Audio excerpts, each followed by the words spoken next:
Kelas bahasa Arab sudah banyak yang diikutin. Ustadznya pun gonta-ganti.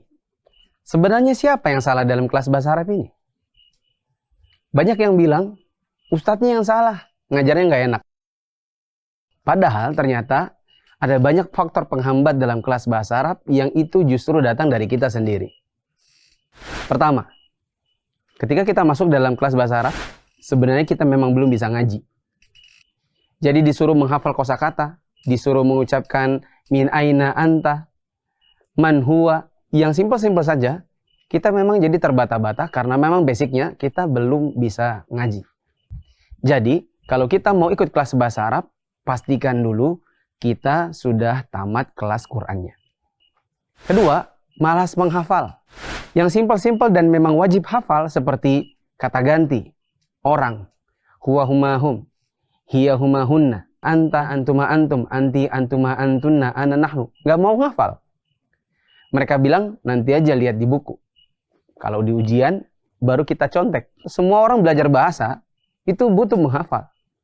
Anda kelas bahasa Inggris dulu nggak mungkin Anda nggak hafal you, he, she, they, we, I. Kalau nggak mau hafal gimana caranya? So, solusi yang kedua harus mau menghafal. Yang ketiga, nggak mau ngerjain PR. Jadi kalau disuruh bikin tabel kata-kata, disuruh bikin tabel kosakata, nggak mau mengerjakannya.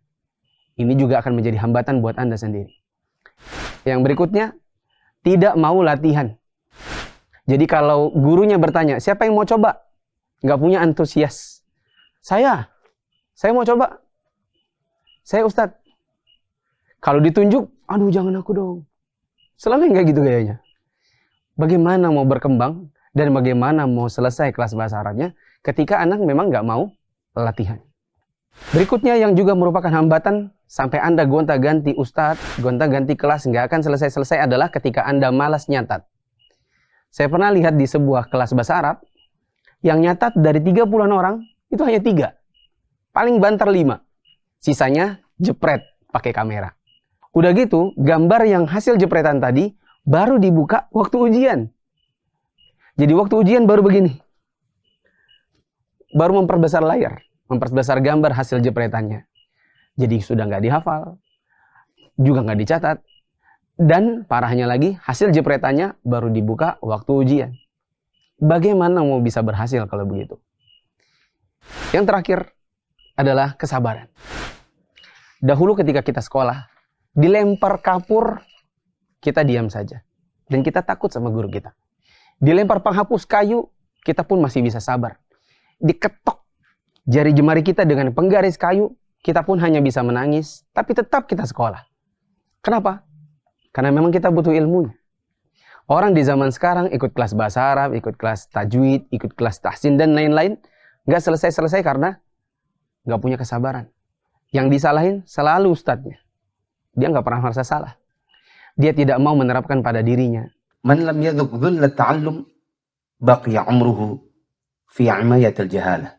Siapa yang tidak pernah merasakan pahitnya menuntut ilmu, maka dia akan menghabiskan umurnya di dalam kebodohan. Memang harus sabar.